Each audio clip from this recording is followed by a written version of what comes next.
사도신경으로 신앙 고백하겠습니다. 나는 전능하신 아버지 하나님 천지의 창조주를 믿습니다. 나는 그의 유일하신 아들 우리 주 예수 그리스도를 믿습니다. 그는 성령으로 잉태되어 동정녀 마리아에게서 나시고 본디오 빌라도에게 고난을 받아 십자가에 못 박혀 죽으시고 장사된 지 사흘 만에 죽은 자 가운데서 다시 살아나셨으며 하늘에 오르시어 전능하신 아버지 하나님 우편에 앉아 계시다가 거기로부터 살아있는 자와 죽은 자를 심판하러 오십니다. 나는 성령을 믿으며 거룩한 공교회와 성도의 교제와 죄를 용서받는 것과 몸의 부활과 영생을 믿습니다. 아멘. 다 함께 찬송가 488장입니다. 찬송가 488장입니다.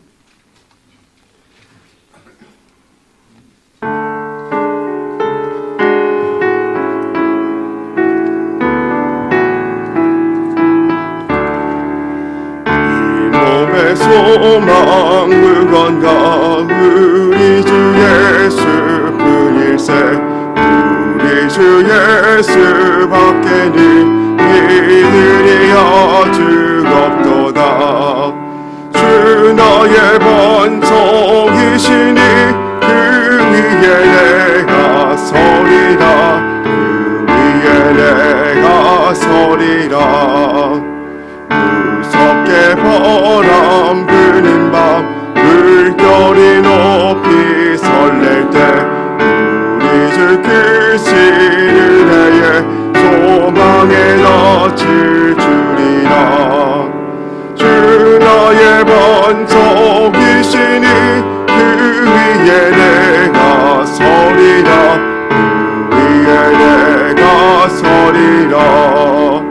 세상에 믿던 모든 것 끊어질 날 되어도 구주의 언약 믿사와 내 소망 더욱 크리라. 주 나의 반석이시니 그 위에 내가 서리라. 그 위에 내가 서리라. 바라던 천국 올라가 하나님 앞에 배울 때 구주의 의를 힘입어 어여시 바로 서리라. 주 나의 반석이시니 그 위에 내가 서리라. 그 위에 내가 서리라. 아멘. 오늘은 공동체 성경 읽기 로마서 5장 말씀입니다. 제5장.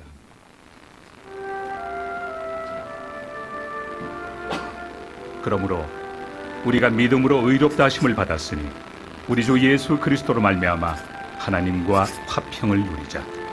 또한 그로 말미암아 우리가 믿음으로 서 있는 이 은혜에 들어감을 얻었으며 하나님의 영광을 바라고 즐거워하느니라. 다만 이뿐 아니라 우리가 환난 중에도 즐거워하나니 이는 환난은 인내를, 인내는 연단을, 연단은 소망을 이루는 줄 알미로다. 소망이 우리를 부끄럽게 하지 아니함은 우리에게 주신 성령으로 말미암아 하나님의 사랑이 우리 마음에 부은 바 되니 우리가 아직 연약할 때 기약대로 그리스도께서 경건하지 않은 자를 위하여 죽으셨도다. 의인을 위하여 죽는 자가 쉽지 않고 선인을 위하여 용감히 죽는 자가 혹 있거니와 우리가 아직 죄인 되었을 때 그리스도께서 우리를 위하여 죽으심으로 하나님께서 우리에 대한 자기의 사랑을 확증하셨느니라. 그러면 이제 우리가 그의 피로 말미암아 의롭다 하심을 받았으니 더욱 그로 말미암아 진노하심에서 구원을 받을 것이니 곧 우리가 원수 되었을 때 그의 아들의 죽으심으로 말미암아 하나님과 화목하게 되었은즉 화목하게 된 자로서는 더욱 그의 살아나심으로 말미암아 구원을 받을 것이니라. 그뿐 아니라 이제 우리로 화목하게 하신 우리 주 예수 그리스도로 말미암아 하나님 안에서 또한 즐거워하느니라. 그러므로 한 사람으로 말미암아 죄가 세상에 들어오고 죄로 말미암아 사망이 들어왔나니 이와 같이 모든 사람이 죄를 지었으므로 사망이 모든 사람에게 이르렀느니라. 죄가 율법 있기 전에도 세상에 있었으나 율법이 없었을 때는 죄를 죄로 여기지 아니하였느니라. 그러나 아담으로부터 모세까지 아담의 범죄와 같은 죄를 짓지 아니한 자들까지도 사망이 왕노릇하였나니 아담은 오실 자의 모형이라. 그러나 이 은사는 그 범죄와 같지 아니하니 곧 한 사람의 범죄를 인하여 많은 사람이 죽었은즉 더욱 하나님의 은혜와 또한 한 사람 예수 그리스도의 은혜로 말미암은 선물은 많은 사람에게 넘쳤느니라.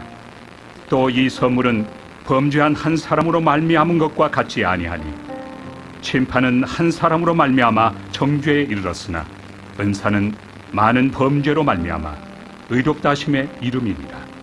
한 사람의 범죄로 말미암아 사망이 그 한 사람을 통하여 왕노릇하였음즉 더욱 은혜와 의의 선물을 넘치게 받는 자들은 한 분 예수 그리스도를 통하여 생명 안에서 왕노릇하리로다. 그런즉 한 범죄로 많은 사람이 정죄에 이른 것 같이 한 의로운 행위로 말미암아 많은 사람이 의롭다 하심을 받아 생명에 이르렀느니라. 한 사람이 순종하지 아니하므로 많은 사람이 죄인 된 것 같이 한 사람이 순종하심으로 많은 사람이 의인이 되리라. 율법이 들어온 것은 범죄를 더하게 하려 함이라. 그러나 죄가 더한 곳에 은혜가 더욱 넘쳤나니 이는 죄가 사망 안에서 왕노릇한 것 같이 은혜도 또한 의로 말미암아 왕노릇하여 우리 주 예수 그리스도로 말미암아 영생에 이르게 하려 함이라. 아멘. 오늘 함께 보실 하나님의 말씀은 누가복음 17장 22절 말씀입니다. 신약성경 125면에 있는 누가복음 17장 22절에서 25절까지의 말씀을 함께 보겠습니다. 한 목소리로 읽겠습니다. 또 제자들에게 이르시되 때가 이르리니 너희가 인자의 날 하루를 보고자 하되 보지 못하리라. 사람이 너희에게 말하되 보라 저기 있다 보라 여기 있다 하리라. 그러나 너희는 가지도 말고 따르지도 말라. 번개가 하늘 아래 이쪽에서 번쩍이어 하늘 아래 저쪽까지 비침같이 인자도 자기 날에 그러하리라. 그러나 그가 먼저 많은 고난을 받으며 이 세대에게 버림바 되어야 할지니라. 아멘. 예물 봉헌하겠습니다. 양은영 권사님 감사 예물, 최경혜 권사님 100번째 예물, 황희돈 집사님 1000번째 예물, 조근우 장로님, 김필령 권사님 1000번째 예물 드렸습니다. 김준우, 김준성, 오선경, 김유신, 유혜림, 김혜자, 유영선, 유준경, 장진혁, 장규식, 김정옥, 장진영, 김서율, 박연희, 김봉재 성도님 예물 드렸습니다. 기도하겠습니다. 사랑과 은혜가 풍성하신 하나님 감사합니다. 오늘도 우리에게 새날 주셔서 하나님 앞에 나와 하루의 첫 시간 예배함으로 나아가게 하시니 감사합니다. 우리의 삶의 주권이 오직 하나님 한 분께 있음을 믿음으로 고백하며 이 시간 주 앞에 나와싸우니 하나님 우리에게 말씀하여 주시고 은혜를 주옵소서. 특별히 마음의 정성을 모아 하나님 앞에 예물 드린 손길들이 있습니다. 하나님 예물에 잠긴 기도 제목들마다 주님께서 들으시고 신실하게 주님의 뜻 가운데 응답하여 주옵소서. 또한 우리의 삶으로 주님 앞에 나오며 삶의 주인이 주님이심을 고백하며 삶을 이끌어달라고 고백하며 나아가는 우리 성도님들 한 분 한 분의 기도를 들으시사 주님께서 은혜를 주시고 매일의 삶 가운데 주님께서 채워주시는 그 은혜로 말미암아 기뻐할 수 있는 오늘이 되게 하여 주옵소서. 특별히 담임 목사님 지금 출타 중에 계십니다. 모든 사역의 일정 가운데 잘 마무리하고 안전하게 돌아오실 수 있도록 주님께서 이끌어 주시고 모든 사역의 현장 가운데 하나님의 은혜가 넘쳐나게 하여 주옵소서. 또한 우리도 있는 처소 가운데서 함께 주님을 찬양하며 사역을 기도로 중보할 수 있는 우리 모두 되게 하여 주옵소서. 오늘 예배 가운데 나아갑니다. 말씀하여 주옵소서. 듣겠나이다. 우리 가운데 은혜를 허락하여 주옵소서. 감사드리며 예수님의 이름으로 기도합니다. 아멘. 할렐루야. 좋은 아침입니다. 오늘 읽은 말씀은 어제 우리가 함께 본 말씀처럼 종말에 대한 이야기, 그리고 사람들이 궁금해하는 그런 일들에 대해서 예수님께서 어제는 바리새인들에게, 오늘은 제자들에게 하시는 말씀이 기록되어져 있습니다. 사실 기독교의 역사는 순환의 역사다라고 할 수 있습니다. 많은 사람들로부터 핍박을 받았고 또한 그 핍박의 연속이 어쩌면 지금까지도 여러 다른 형태의 모습으로 이어져 오고 있는 것 같습니다. 당시에 예수님을 믿는 많은 초대교회 성도들은 예수님을 믿는다는 이유만으로도 박해를 받았습니다. 사실 처음에 예수님께서 1세기에 그 사역을 진행하실 때만 해도 유대인들이 예수님의 복음의 대상이었습니다. 그래서 당시에 유대교를 믿는 하나님의 구약의 율법을 믿고 유대 교회에 담고 있는 많은 사람들이 예수님의 기적과 이적 그리고 그 일들을 보면서 하나님 나라에 대한 이야기 그리고 메시아에 대한 소망을 품게 되어집니다. 그래서 당시에 많은 사람들은 유대인 중심의 기독교 문화가 형성되었죠. 그런데 이것이 계속 지속되다 보니 그 안에서 갈등이 생기기 시작합니다. 어떤 갈등이냐면 과연 이 예수가 우리가 믿는 메시아인가? 그리고 예수님을 믿음으로 말미암아 자신들이 지켜왔던 율법의 행태와 상황들이 변하게 되어지는 그 상황을 받아들이지 못하게 되는 것이죠.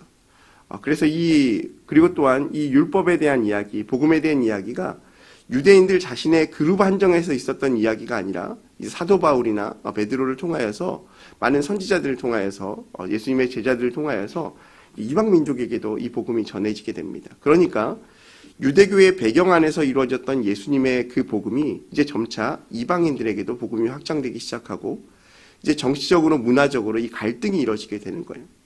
우리가 잘 알고 있는 것처럼 이 복음은 각 나라에 전해질 때 그 나라의 문화적 환경과 언어와 습관을 베이스로 기본으로 이야기합니다. 그래서 우리나라에 처음 기독교가 아니라 천주교가 들어올 때 천주교 신부의 모습이 어떤 모습이었습니까? 도포를 입고 갓을 쓰고 어떤 그런 모습의 이야기들. 그러니까 그 당시의 문화적 상황을 이해하고 복음을 전했던 그런 모습들을 우리가 기억할 것입니다. 그런데 이렇게 전하면서 문제가 생긴 것이 뭐냐면 예수님이 말씀하신 그 본질적인 이야기가 각 문화와 언어가 다르기 때문에 서로 다른 모습으로 이것이 드러나게 되었다라는 겁니다. 그러니까 당시에 유대인 중심의 이 기독교인들이 볼 때 이것은 하나님 나라에 맞지 않는 부분이다라고 해서 서로 갈등이 빚어지게 됩니다.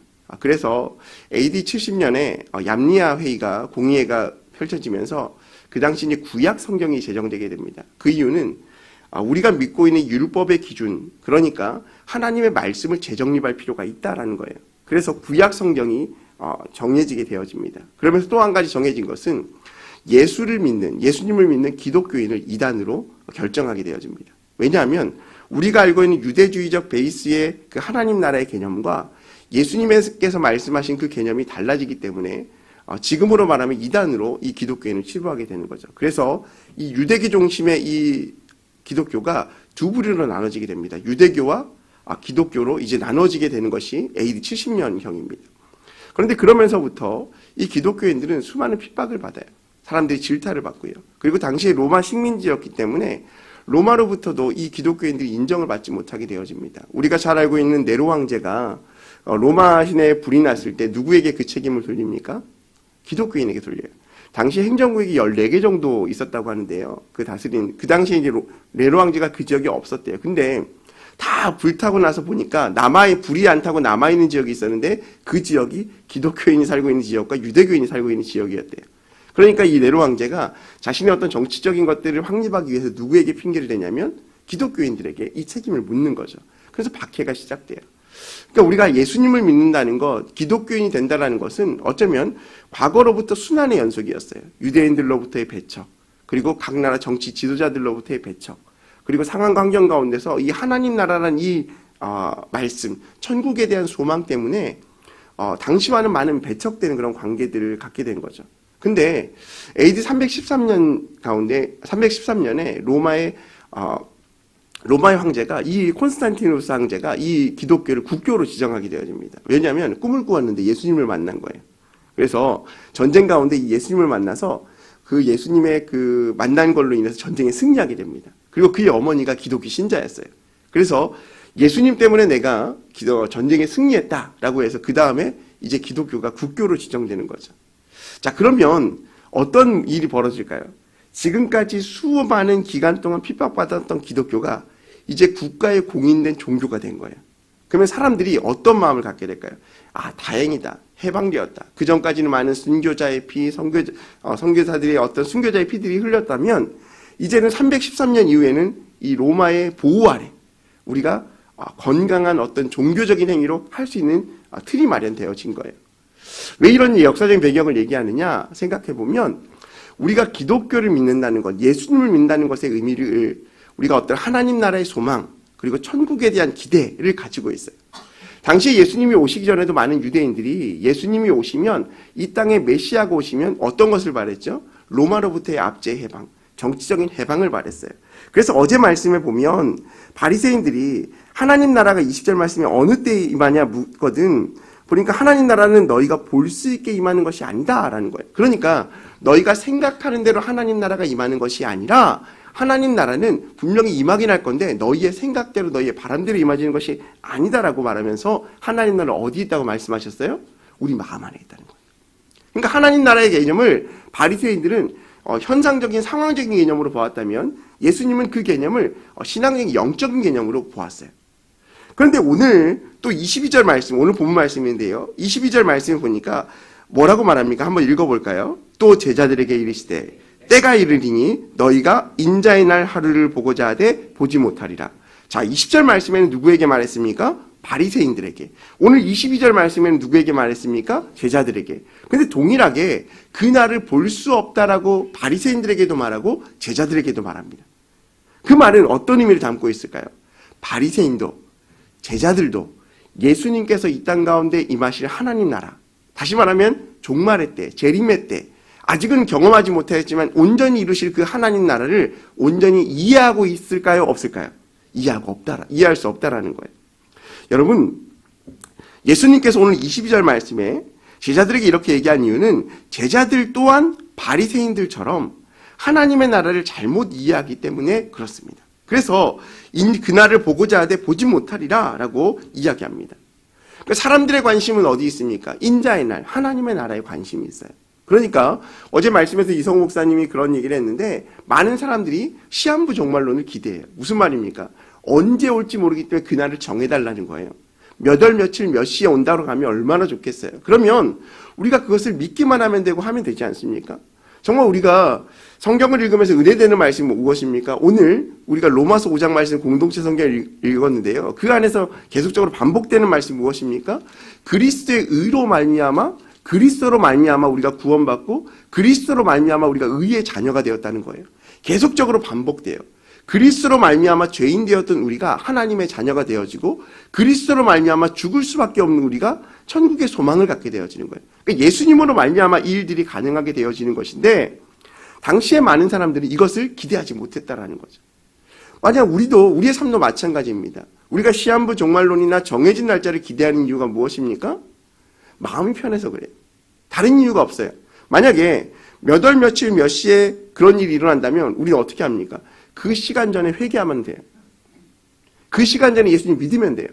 나의 모든 죄를 고백하기만 하면 돼요. 얼마나 간단합니까? 마치 시험 시간이 정해진 것처럼 그 시험 기간 가운데 맞춰지면 그것만 대비해서 준비하면 되는 것이죠. 근데 예수님은 오늘 말씀에서 계속적으로 말씀하신 것은 그 때와 시를 알지 못한다라고 계속적으로 말씀하고 계세요. 여러분, 우리가 전도를 하다 보면 그런 분들 가끔 만나잖아요. 지금은 예수님 믿을 때가 아니에요. 지금 너무나 바빠요. 내가 지금은 바쁘니까 나이 들고 은퇴하고 시간이 있으면 예수님 믿을게요. 그 말은 무엇입니까? 아직 우리의 삶 가운데 하나님 나라에 대한 기대가 없다라는 거예요. 첫 번째는. 그 두 번째는 그 나라가 언제인지 모르기 때문에 긴급성이 없는 거예요. 여러분, 만약에 시험 기간이 다가왔는데 그 시험 기간이 한 달이 남을 때는요, 계획을 짭니다. 오늘은 무슨 공부하고 공부를 해야지 일주일이 나면 더 타이트해집니다. 하루에 한 과목씩 공부하기를 작정을 해요. 근데 여러분, 일주일이 남으면 하루에 한 과목씩 공부할 수 있을까요? 없을까요? 없어요. 근데 학생들은 자신해요. 할 수 있다고. 날을 셉니다. 근데 안 되거든요. 3일이 남아요. 어떻게 할까요? 절반 나눠서 오늘 4과목, 내일 3과목 한다고 생각합니다. 될까요? 안 될까요? 안 돼요. 그러면 어떻게 하냐면 이제는 그날 다음날 시험을 준비합니다. 상식적으로는요, 가능할 것 같아요. 근데 신기하게도요, 올백을 맞는 친구가 정말 없어요. 그 말은 뭐예요? 불가능하다라는 얘기예요. 아무리 우리가 시험의 날짜가 정해져 있다고 한들 그 날짜를 아무리 오랜 기간 준비한다고 한들 잘 준비하지 않으면 그 시험을 온전히 감당할 수 없음을 우리가 알게 되는 거죠. 여러분, 오늘 제자들이 예수님의 이 가르침을 알지 못했어요. 여러분, 예수님의 가르침을 사실 이해한다는 것은 쉬운 일은 아닙니다. 왜 그렇습니까? 우리가 말씀을 읽고 그 말씀을 깨닫고 은혜를 받지만 그 은혜대로 온전히 살아갈 수 없기 때문에 그렇습니다. 오늘 은혜 받았습니다. 나 예수님 그렇게 살겠습니다. 그런데 그렇게 살아가는 사람이 얼마나 될까요? 아니, 발버둥이라도 친 적이 얼마나 있을까요? 사실은 극히 드물어요. 왜요? 항상 우리는 핑계하거든요. 세상의 삶이 너무나 바빠요. 지금 하나님, 오늘은 하나님 나라가 임하지 않잖아요.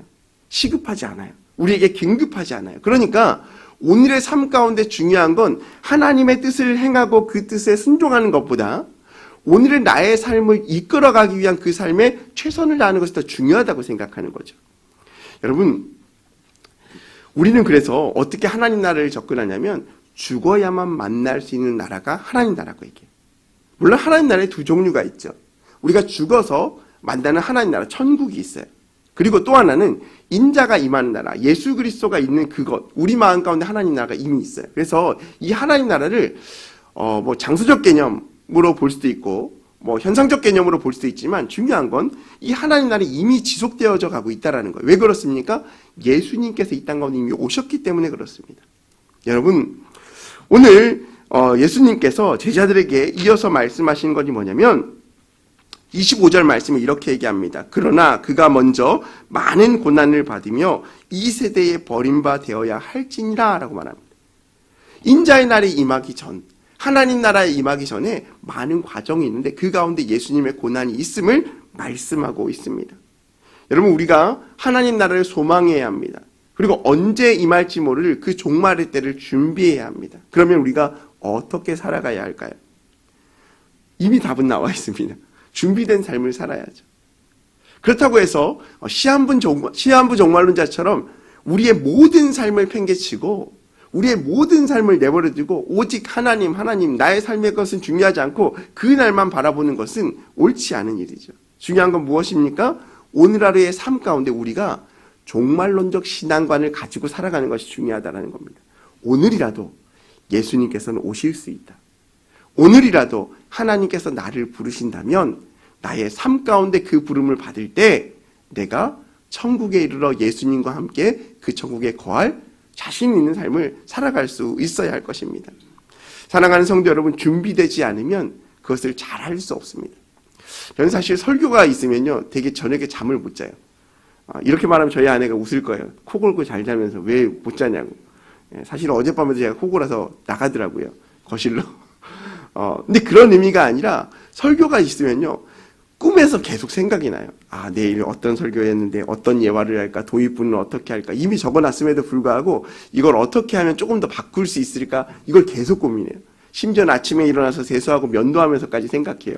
근데 재밌는 건요, 그 생각에서 이렇게 하면 좋겠다라고 생각했던 것이 막상 이 강단에 서면 생각이 안 나요. 왜 그럴까요? 미리 준비하지 않아서. 더 많이 고민하고 더 열심히 준비했으면 미리 다 작성하고 준비했겠죠. 근데 그것이 뭔가 갈급함이고 조급함이 있으면 이게 좋을까 저게 좋을까 막 생각하지만 그게 좋을 때도 있지만 안 좋을 때도 많다는 거예요. 여러분, 우리의 삶이 하나님 앞에 준비된 인생이 되어지기를 주님의 이름으로 소망합니다. 세상 사람들은 한 가지 더 질문합니다. 그러면 왜 그 종말을 따라 살아가느냐? 하나님이 이 세상의 삶을 허락하셨다면 그래 잘 살면 되지. 그러다가 천국 가면 되지. 왜 지금 종말에 대해서 굳이 얘기해야 되는가? 오늘 우리가 찬송가 몇 장 불렀죠? 488장 불렀잖아요.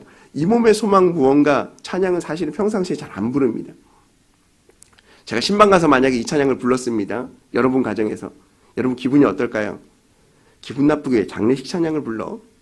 아마 대부분 이럴 거예요. 장례식에서 부를 때는요, 소망에 관한 찬양으로 느껴요. 근데 우리 가정에 신방 와서 이 몸의 소망의 무언가를 부르면 어때요? 이건 죽으라는 얘기인지 천국을 소망하는 얘기인지 뭔가 찝찝해. 찬송가니까 말은 하지 못해요. 우리 안에 이런 선입견이 있어요. 근데 사실 이 찬양의 제목은요, 미래와 소망이에요. 마땅히 그리스도인들이 가져야 할 미래의 천국의 소망에 대한 이야기들을 말씀하고 있는 거예요. 우리의 삶의 소망이 무엇인가? 예수님밖에 없습니다. 주님이 나의 반석 대신 내가 그 위에 살겠습니다. 라는 신앙의 고백의 가사라고요. 근데 이것이 어떤 장소적인 개념으로 장례식장에서 어떤 그런 현장에서 불러지기 때문에 왠지 이것은 우리의 삶의 고백이 아닐 것 같고 돌아가신 분들에 대한 어떤 소망에 대한 위로의 찬양같이 느껴지지만 사실 이것은 우리의 고백이 되어야 하는 것이죠.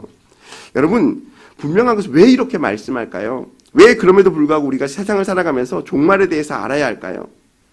여러분, 우리가 비상구가 어딘지 알아야 되는 거예요. 여러분, 극장 가면요, 깜깜해져요. 근데 처음 갈 때 처음부터 극장 가면 자리에 앉으면 바로 불 끄지 않습니다. 불이 꺼지면 안내가 나와요. 어떤 안내가 나오냐면 이 극장의 안내도가 지도에 표시되고요. 만약에 혹시 모를 불이 났을 때 빠져나갈 수 있는 비상구의 위치를 가르쳐줘요. 그래서 자기가 앉은 위치에서는 어디가 가장 가까운 비상구인지 알아요. 근데 여러분, 그 비상구 자세히 보시는 분 계십니까? 아마 아무도 없을걸요. 왜 그렇습니까? 불이 안 난다고 믿기 때문에 그래요. 그렇잖아요. 비행기 타서 스튜어디스가 구명조끼 뭐 입는 거 후 불고 하라 그래요. 그럼 어때요? 한 번도 입어보지도 않았는데 왜 저렇게 맨날 설명만 하지? 저렇게 불안하면 내가 비행기 타겠어? 이런 마음이에요. 누구도 그걸 보면서 비행기가 추락할 거라고 생각한 사람 아무도 없어요. 근데 그럼에도 불구하고 왜 그렇게 할까요? 만약을 대비하는 거예요.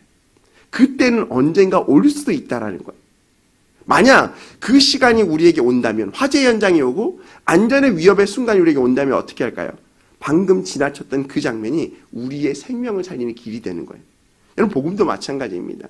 오늘 예수님께서 바리새인들과 제자들을 향해서 복음을 전하시고 또 인자의 날의 종말의 때에 대해서 언제 올지 어느 때 임할지 알지 못하며 예수님의 그 시간 가운데 고난의 시간이지만 반드시 임할 하나님 나라를 기대해야 된다고 말씀하신 이유가 무엇입니까? 반드시 온다라는 거예요. 그 준비하라는 거예요. 하지만 그 준비하는 마음이 우리의 삶 가운데서 최선을 다하며 하나님을 바라보자라는 거죠. 사랑하는 성도 여러분, 말씀을 정리하겠습니다. 우리의 삶 가운데 하나님의 역사는 반드시 이루어집니다. 그때가 어느 때인지 알지 못하지만 그 소망이 우리에게 있다면 오늘 하루의 삶도 우리가 매일 그렇게 살아갈 수는 없지만 하나님 앞에 충성되고 최선으로 하나님을 갈망하며 살아갈 수 있을 줄 믿습니다. 사랑하는 성도 여러분, 오늘 우리의 삶이 시한부 종말론적인 삶이 아니라 종말론적 신앙관을 가지고 하나님, 이 땅에 다시 오실 하나님 나라, 그 나라를 통하여 우리를 회복시키실 것들을 기대함으로 하나님을 갈망하며 주님을 찬양하며 나아갈 수 있는 저와 여러분의 삶, 귀한 하루의 삶이 되시기를 주님의 이름으로 소망합니다. 우리 함께 이번 주 기도 제목, 금주의 제목 가지고 기도하겠습니다. 함께 읽어보겠습니다.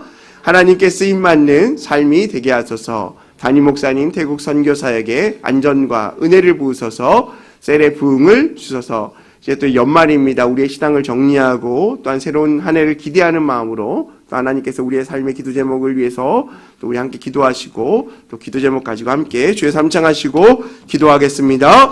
주여, 주여, 주여. 할렐루야. 사랑과 은혜가 풍성하신 하나님 아버지 감사합니다. 하나님께서